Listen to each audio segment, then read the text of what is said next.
Hi there, everybody. My name is Kate. Welcome to my channel, Trinergy Awakens Naturally. I've talked a little bit about in another video, boundaries, and I want to go into that a little bit further, because when we're talking about boundaries with people that we know intimately versus people out in public, they're quite different usually, or they need to be, or they need to all be the same, whichever way you go with it. It depends on the situation, doesn't it? Generally, people have an understanding, though, that someone out in public, we're not going to take kind of latitude with them, either in our physical space or in the emotional space, to go there. We might save our, raunchiest behavior for those we love the most. Or we might do the opposite, where we hold it together at home and then go rage at the person who's trying to help us at a store that's not giving us what we want. It all depends on our temperament and where we are and what we're willing to do and who we're willing to throw under the bus. And boundaries are about never throwing myself under the bus. That's the first thing, by not throwing someone else under the bus. I don't personally feel good about that. It's not a good practice to just take our projections out somewhere else. If we're projecting and having, angry responses and, doing this, that, and the other, that's really something, that's an internal thing, and it's not fair to take it out on other people. Now, we're more likely to do that at home. We're generally speaking, most human beings will not undress themselves fully in their ugliest attire unless they're at home with the people that they know they can get away with that stuff. And the more narcissistic tendencies, whether someone has an official diagnosis or not, is irrelevant. I want to go based on what's the behavior that I'm seeing. And the more narcissistic that is, the more willing it will be to work that agenda wherever it is. Most people, though, as I said, we can kind of keep our cool when we're out in public, or, we might twist it the other way. We want to keep our persona at home and we're really a beast out in public. It doesn't matter. It just depends on the degrees of those very narcissistic tendencies, whether we have the degree or the diagnosis or not. And so boundaries at home, I want to make sure that I'm being me and in charge of me, and I don't care to go down to some road of denigrating another human being, devaluing them, or lashing out at them, or projecting. If I'm projecting, that's a need to look at me. Not a lot of people like to do that inventory. We don't like to do it because it means that we're going to have to admit somewhere that we have faults, we have something wrong, we have a character flaw, we have all these labels. And the bottom line is that it's not really any of that for me anymore. It's not that anymore. It's a matter of what in me is challenging me to want to lash out, or to want to start blaming, shaming, and gaming with another person. And in toxicity and codependency, that's a very easy thing to do. And boundaries can get enmeshed and terribly, terribly porous, where we're just kind of melting into other people's lives and into their business and their understandings, and start shaping and molding that with the stank face, or the words that, oh, that's nice. Those things, those passive aggressive things, they can be very difficult. And so the way that I set my own personal boundaries up is to clean house. I had to go through a pretty severe cleansing of anyone in my life that I ever knew, because we weren't doing a healthy family or friend or whatever dynamic. We were not in that. We were in some stuff where this is going to be said and it's going to hurt my feelings, but I don't want to say anything because I want to be forgiving and loving and kind. And that one over there, well, I'll, put some stuff over here. And then that person's going to, all this stuff where we're just projecting everywhere. And it's either that I feel the authority to tell you how I feel about this because I'm right, or I don't feel the authority to tell you that you're wrong because, well, you're the so-and-so of the family, you're the this of the job, you're the boss somehow of me, in my mind, at a minimum. And when we look at family dynamics particularly, and we're looking at people who hold positions of power, we can be my age and listening to people that are parents, grandparents, cousins, sisters, brothers, whomever, anyone, children that's in our lives. If they hold a position of power over me, it doesn't matter what age they are. However, we can be my age and surrendering ideology and our self-esteem and every part of our soul in some emotional prostitution game with somebody who's older than us because they are that position of authority. And when I looked at that very closely and started realizing that, oh, boundaries starts with recognizing where somebody has stepped over it. And when I started realizing, hey, you're talking about me as my person, you're talking about how I dress, how I look, the things I say, whether I curse or not, what I believe in as far as my theology, my religion, my spirituality, that kind of thing. And we're talking my finances too, you're just way over the line. And that was my fault for putting it out there. It was also other people's faults. I mean, in a toxic relationship where there's enmeshment, we're going to talk about everything. But unfortunately, we don't usually always talk about everything with everybody in that little dynamic. There's usually, a scapegoat type that, oh, that's just the blabbering mouth, and that's going to be the focus of attention. And so that person, I was that person. I talked about everything, with everybody in my situation, and it was so unhealthy, so wrong. People knew things about me that when that all broke apart, they were very happy to use that, not so much in my favor, that you've taken vulnerable information and you've taken stuff that I told you in confidence. And I started realizing that, oh, wow. When it came back at me in a very hateful way, I went, that's funny because I don't know anything about that person on that level. Nothing. We've never talked about that. But yet very detailed information about me. Now, I was definitely accountable and guilty of giving all of that information. But in those toxic cycles and in those enmeshed relationships where there are no real boundaries, we tend to do that when we're that person, the scapegoat and the youngest child can be that person who will take a bunch of heat and they just don't understand boundaries at all. And yet other people have boundaries. That's what really shocked the crap right out of me as I went, wait a minute, I don't know this about you, but you know this about me. And you have a lot of power and influence over me. So when that became clear where the violation was happening, then I started looking at who the violation was happening with and why. And when I finally was able to work through all that and go, is there anybody, Kate, that you want discussing your personal business that you cannot trust, that isn't going to use that and throw it back in your face somewhere? And I thought at the time that, oh, this is just being used because these are people that are angry, they're mad that I'm leaving, and so they're just throwing it out now. And I realized as I started to track back through history, like, no, this is a pretty common routine here that we use personal information and kind of jab later and then say, oh, you're so sensitive, I was just joking, or what's your problem? That if I ever said, I really have a problem with that, well, I didn't mean that.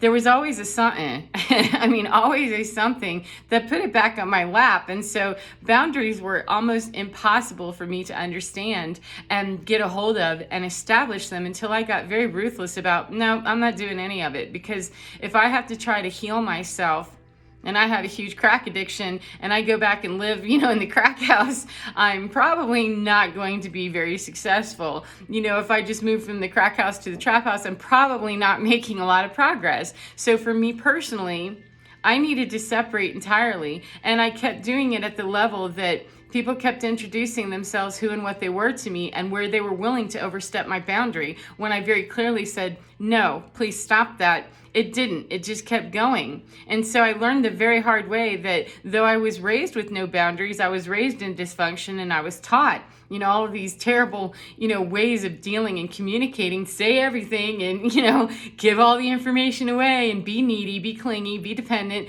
That's kind of that narcissist empath thing. It's kind of that narcissist paradigm that, and it doesn't matter whether people have the diagnosis or not. When we are in toxic, codependent, and dysfunctional relationships and family dynamics, particularly, we can learn that boundaries really don't exist. They're made by the people out there. They're made by the people who have authority. And when I really got a hold of it and went, well, why the hell does anybody have authority over me to tell me what I should be believing or what I should be doing or how I should be anything? The should thing is not one of my favorite words. I don't like should because it implies that I have some knowledge over you that can dictate to you what your behavior needs to be, what your actions need to be, how you need to be thinking in order to be in compliance. And I'm already sus right there with, why do I need to be in compliance? What's the reason I need to be in compliance? Oh, in order to fit into this toxic ass system, you're going to need to do this. This is what you should do.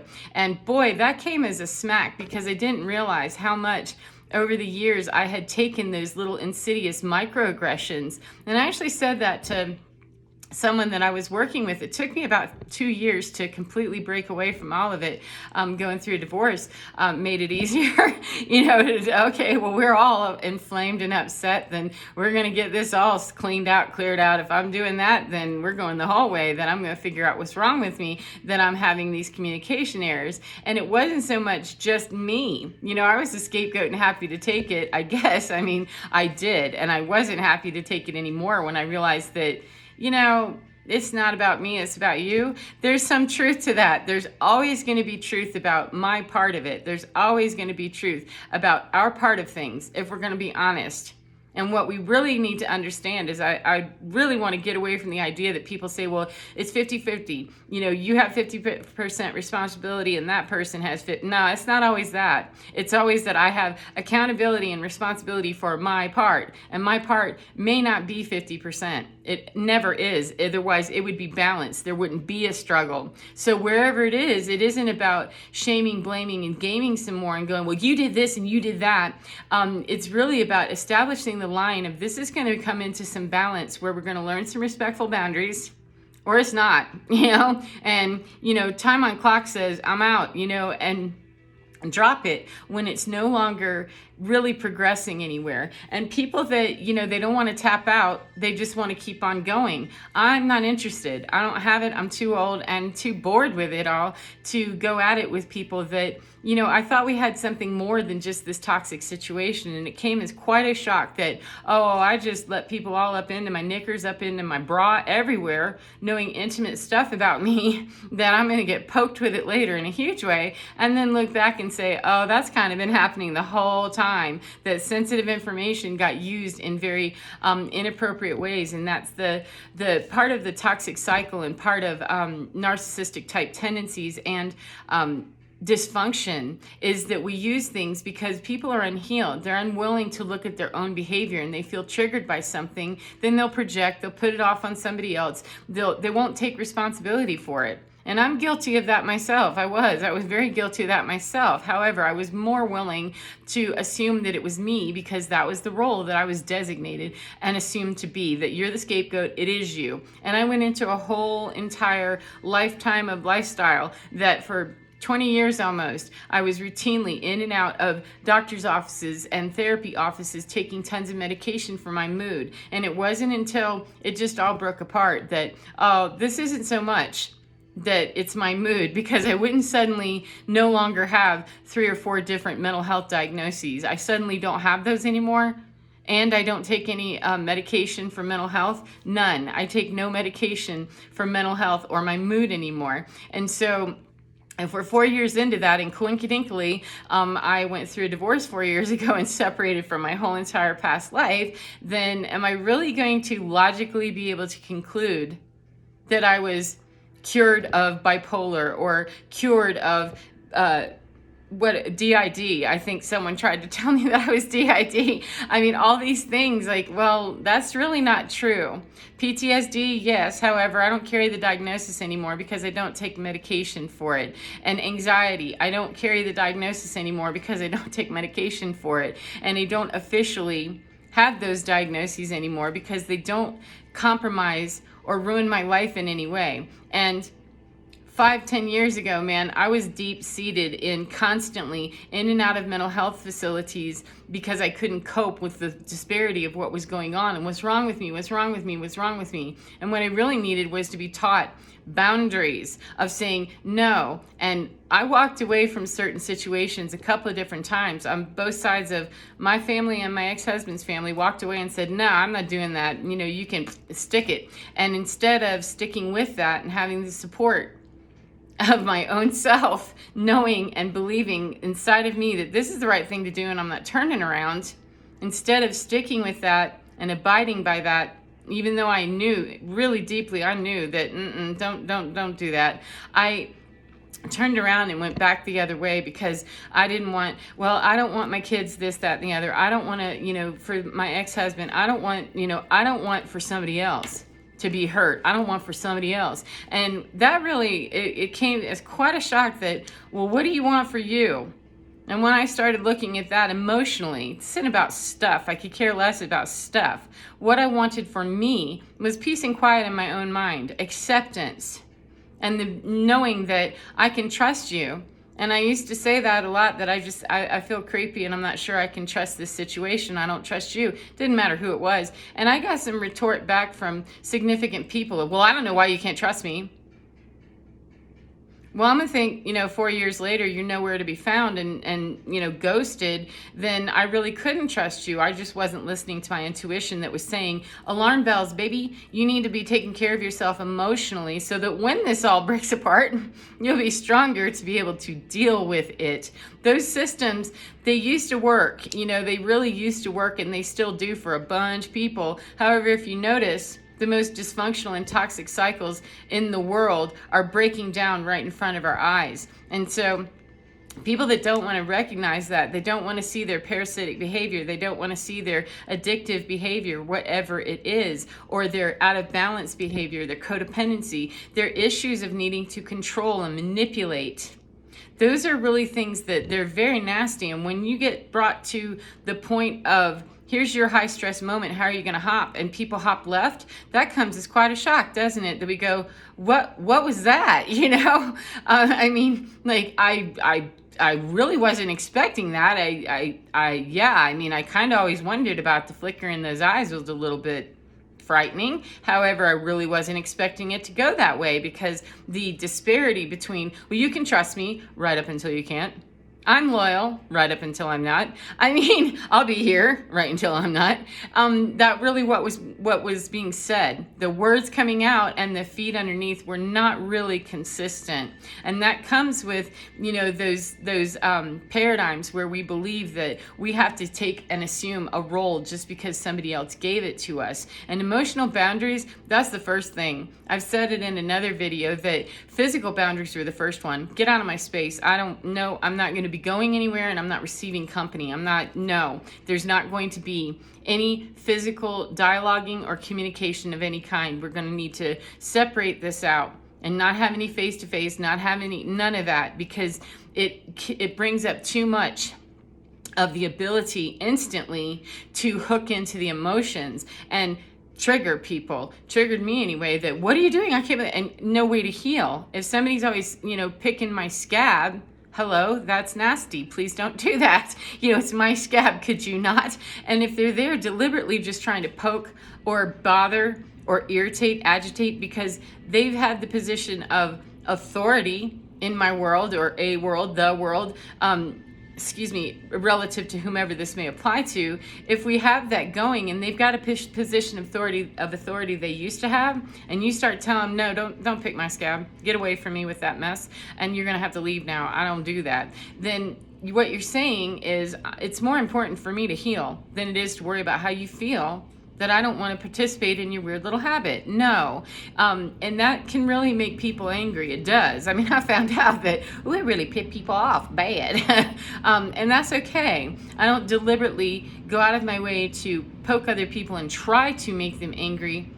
However, they introduce themselves to me, that when they get angry, that I'm putting down, this is a safety boundary for me, for my emotions, for my well-being, for my finances, for my physicality, for my home, my critters that I'm responsible for me. This is my boundary. And there's nothing outlandish about saying, could you please back up off of me physically? There's nothing outlandish about saying, could you please not lie to me? Could you please not thieve from me? Could you please not take my stuff? Or, triangulate and find ways to, get a posse together and start the gang stalking activity. Weird stuff that just blew my mind. And that let me know in a huge way that, no, Kate, you weren't wrong. You were not wrong. That was just a matter of time before somebody died. And I came super duper close. 10 years ago this year, I was on a ventilator, not too far into the future. I think about April of 2013. I was on a ventilator fighting for my life. And I've spent 4.5 months in the hospital. And the last thing, pardon me, that I want to do at this point is not have gotten it over the last 4 years that nope, you nearly died from all the stress, from all the pills that you were taking, all the mood altering substances. I mean, everything, all of it, and being obese on top of it, and then not having a good forum to be able to release all of that and understand, what am I doing wrong? What am I doing wrong? Well, you're asking to go back to a trap house. It's not the crack house. You're asking to go back into a very toxic environment to heal. You're asking to stay in a place where someone's willingly going to pick your scab. That scab's never going to heal. And the goal of the person who just wants to pick it anyway, that's just their goal, to have the fun of picking the scab. They don't care if you heal or not. That's not their issue. It's not their concern. And it isn't about actually picking a scab for realsy. Exactly. Though there are people that do that and stop when it's somebody else and they're telling you, no, you might want to figure it out, bro. But anyway, it's not that that's exactly what it is. It's the metaphor that people that are really driven by, I want to be in control and I'm going to hurt you if you don't let me, they mean that. They mean that, absolutely. And when people introduce themselves to me, I take them very seriously. I'm not going to try to give any hood pass for, some bullshit that you don't get a pass into other people's lives just because. And maybe one day they wake up and say, I'm done doing it this way. Same is true for me. I took losses with people that I didn't want to say goodbye to, that told me to up yours, I'm not interested. All right, then that's your decision. And I have to love you enough and love myself even more to know that if you don't want to be in a relationship with me, I certainly don't want to try to chase you down for that or make that happen, because I'm going to always feel like I'm sucking wind, or hoping and praying that you'll, find me acceptable, or that I'll be good enough. And that runs into that whole codependency thing and the narcissistic, back and forth, the imbalance of how do I find myself worthy enough to be in your presence. If I have to work that hard, I'm in a wrong situation and I got to go. And when I realized how much I was not working hard according to everybody else, you're not doing your part, you're not doing this, you're not doing that. And I started asking, I wonder what your part is. Do you hear those crickets? I don't even hear them. It was silent, because those are people that, when we ask the question and we get silence or we get rage, those are people that are not interested in doing anything except just picking the scab, doing what they want to do to, avoid, or I'm going to cause you pain because I'm in pain, and not willing to do anything that you're triggering my pain. I'm not willing to do anything to look at that and take any accountability for the fact that what you're saying and doing is triggering me. And when people triggered me, man, I got it. I was in therapy for a long time, and so I didn't understand the way to do that is to go introspective. And when I started being able to really peel apart and pick apart that this is not about you. You can go deep down into the self-reflection all day long, and if you don't understand that what you're reflecting into is a paradigm, and understanding of yourself as being broken, there's something wrong with you. What you need to understand, Kate, is the boundaries first.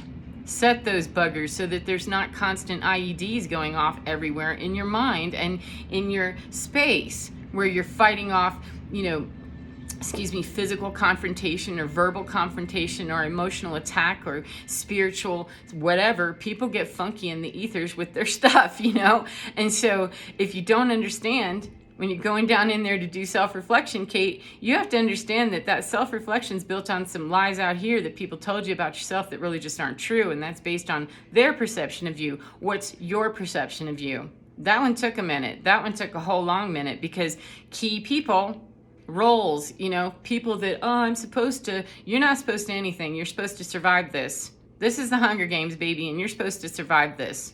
You don't care about winning it. Winning is surviving in that game, and you're here to not do that game anymore. Now, if other people wish to do that, then you have to let them play that weird little game that is so disturbing about how and why it is that we would want to do that kind of thing with other people. That's a disturbance in our own soul, that we would be willing to do hurtful, hateful, horrible stuff and watch people suffer because we're in our own level of suffering that we won't even acknowledge. It's intense. And it goes with boundaries are the first thing that we aren't taught. In dysfunction, we're not taught. You're not going to learn in a codependent family what healthy boundaries are. The boundaries are going to be, you have none.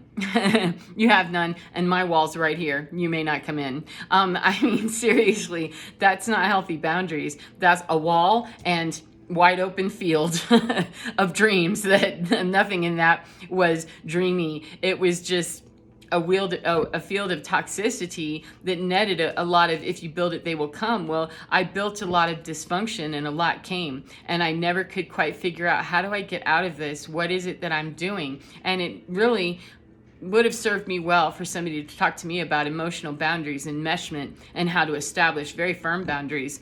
And it got super duper, rank in a few places of having to be very, very clear with people that no, you're going to have to go and go all the way. Keep walking and don't stop walking until you're completely out of my energy, out of my border, out of my finances, my emotions, my own personal self, my bubble on any level. And if people ever want to reintroduce themselves, for me personally, how other people do it, I don't know. However it is that other people can make it happen, might include, you may come towards me if you come correct, because that's really all it's about. I don't want to punish anybody for past mistakes, and I sure as hell don't wish to be punished myself. Thank you. That's what we already did, and that was some sick stuff. Wasn't it? It was busted AF. And if you come correct, then we can talk about, how do we go forward? How do we make those boundaries? And if you got people on the other side of that equation that aren't willing to do it, they're just giving you the finger and picking your scab, or they're, lobbing grenades into your world every time they can, or starting war everywhere on every front and doing that triangulation, gang stalking, weird stuff. I mean, weird stuff. If that's what's on the other side of it, there isn't anything to be worked with on that. There's a great deal of compassion and forgiveness and all the juicies that can happen should you come to that place of peaceful mediation about respectful boundaries. If that's not what's happening, then recognize that that is war.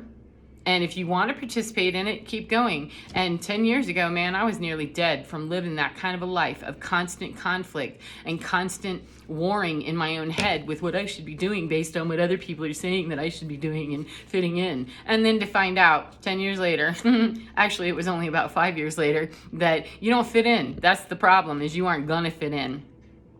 You aren't gonna fit in. You are not going to ever fit in, because every time you make that modification, there's gonna be another right behind it.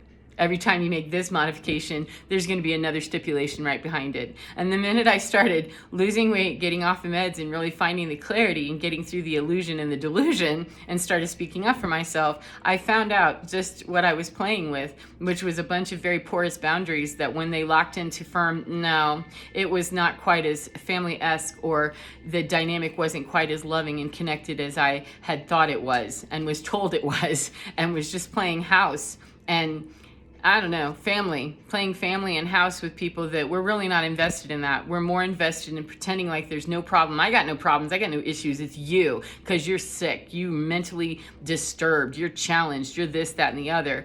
That really shakes up a narcissistic overtone. That really shakes that up a lot whenever the person that's previously been taking all the heat for being the crazy one and the disturbance in the force, when that stands up and finally says, yeah, I'm pretty sure it's not me. 4 years later, I don't do any of that stuff, so are you sure it was me? And this isn't about ego to say, nah, nah, nah, nah, nah, nah. It's about the illustration of, I had 50 years of my life consumed in a bad paradigm and a bad understanding. And they're not bad people overall, or bad situations. Every single one of it wasn't horrible. However, it was highly destructive to my own self-esteem. And weighing 300 pounds and on multiple meds, in and out of hospitals, trying to manage something that needed a better understanding of what was going on, which was extreme toxicity, extreme codependency, and a willingness to leave me in a place of continue to be codependent so that we can keep looking at you instead of looking at our own internal dialogue of why we want to do it this way. I wanted out of that stuff so badly I couldn't see straight. And one day it just happened, because I spent a lot of time in spiritual development and prayed hard after I had that experience 10 years ago of, I nearly died, and I'm pretty sure that I need to find another way to do this. And it still took another couple of years after that to get started on that journey, but I did, because I kept praying and I kept asking, please show me, because I know there's something different. I know there's something different. I know there's something more. There has to be. It can't just be this. And when I started that journey, it was within a year that I got dumped, left, and poor me. And now, thank you very much. I'm happy to say that I have my own life. I'm independent, and I don't answer to anybody. I answer to law, like everybody else. However, I answer to universal law first, which dictates to me that my personal boundaries are that if you're going to want to come in with bad equations and do bad math in my direction, and ask me to, float you all the time, or I'm asking you to float me all the time emotionally, then that's imbalanced and that's toxicity. And people that come in with all the reasons why and how and they're not willing to do anything about it, I don't listen to that anymore, because I don't have time. We as a planet don't have time. I don't have time. I'm 54 years old, not 24. And even if I was just being born, I wouldn't want to be told lies about myself or lies about communication and what's wrong with me and how could I, and all this blaming and shaming and stuff. Nor would I want to be spitting it out to anybody else, because it perpetuates a bad cycle. And I don't have time anymore. Don't we all deserve to have the rich, abundant, and beautiful life that we are entitled to have that? We're not entitled to have it at somebody else's expense, and we're not entitled to have it for free. There is nothing about freedom that's free. You have to work for that. And to have emotional freedom and personal sovereignty is the true freedom that I want. I don't want the freedom, that is purported everywhere that I see, that looks really great, and yet we're listening somewhere to somebody else define some part of us. I don't care what the label is. I don't want to be locked down, and especially by people who know me well enough to know what the sensitive spots could be and might trigger me. I don't want that to be a tool. I want to be able to be in a dynamic where I can truly trust the people that I'm surrounded by, and they can trust me, because we're grown up enough and we're emotionally healthy and mature enough that we don't use those as weapons. We don't weaponize to, be able to do our relationships. And when we're disrespectful, we say terrible things to one another, and we do terrible things to one another, and we get away with that crap. It just sets up and engenders that idea that, oh, it's okay for you to say those things to me. And, I said it a few times, like, could you not? Just please don't say that. I don't like that. Or I didn't like when that happened. And it took a lot, because there were high profile people in my world that, oh, you're not supposed to do that. That's name the label right there. That's the so-and-so of the family. Well, I'm the so-and-so of my family, the family of me, all of me, the whole of me. I'm the family of me, and I'm the matriarch of myself. So how about I start answering to her first? And that was a journey that it took a minute to, get around and say, oh, pull back the curtain and see that, oh, yeah, they're in Oz. That's some bullshit in there. I don't want that. Just close the curtain and then blow up the whole thing and say, I'm going to go back to Kansas. Thank you. I'm going to go back home, and home to me. What I dictate, not what somebody else tells me should be home or feels like home. If it doesn't feel safe or like home, then it isn't for me. And if other people are willing to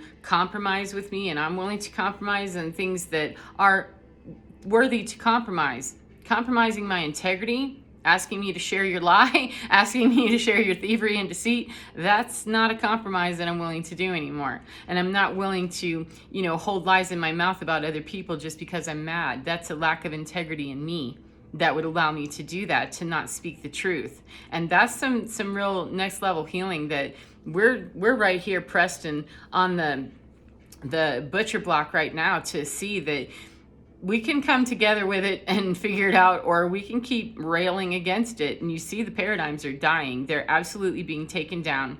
Every person that's out there on the mainstream media that's being just mauled and taken to the ground, that's why there's so much deceit and there's so much projection. And it's really about what's going on in your world, in your own stuff. And if you don't have the courage to go that direction, you see it everywhere. People are being sat down. They're being asked to button up, shut up, and don't move. And anybody that's still flailing, they're still flailing as they're going down. And it can look like whatever you want to on social media or mainstream news or whatever, but look around in, just society, local society, when I'm out in public and I see people like, oh, you don't understand that whole paradigm is leaving. We're not doing this anymore, this domination thing, and you and your unhealed business perpetrating whatever nasty emotional crimes or physical crimes or financial crimes, whatever they are. People are not allowed to get away with that anymore. And you see it dissolving. So that's enough time on that, I think. Thank you very much for joining me. I do hope that you're well and enjoy yourself. Enjoy whatever part of the day you're in. And remember, get within your skin, because you're divine. It really is absolutely fine, and it can help you to balance out so that you know where those emotional boundaries are, where the physical boundaries are, to know what's my part of this, what's my accountability in this. That's what can help you get there. If you ask in another human face and they're easily triggered or they're unhealed or whatever, if they're a human face, I check in here first, because truly, spirit and your own intuition and inspiration can tell you where that balance is and how to reach that far before another human being. There's very few people on the planet that are emotionally ready to accept accountability for all their stuff. So take care of you, and I'll talk to you again next time. Bye.